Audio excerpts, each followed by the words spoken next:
Čo je horšie ako zlyhať a ako zažiť nejaký neúspech?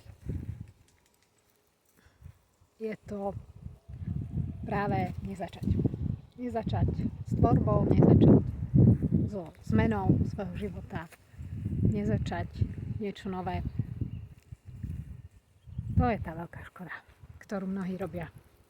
Nezačnú, pretože sa boja, chcú, aby bolo všetko dokonalé, ale nikdy nebude nič na 100% asi dokonalé. Vždycky je možné, že my ľudia vytvoríme nedokonalé veci. Ale to nevadí. To je v poriadku. Stále môžeme začať znova, stále môžeme vytvárať nové diela. Pozrite sa na tú krásu, ktorá je tu okolo.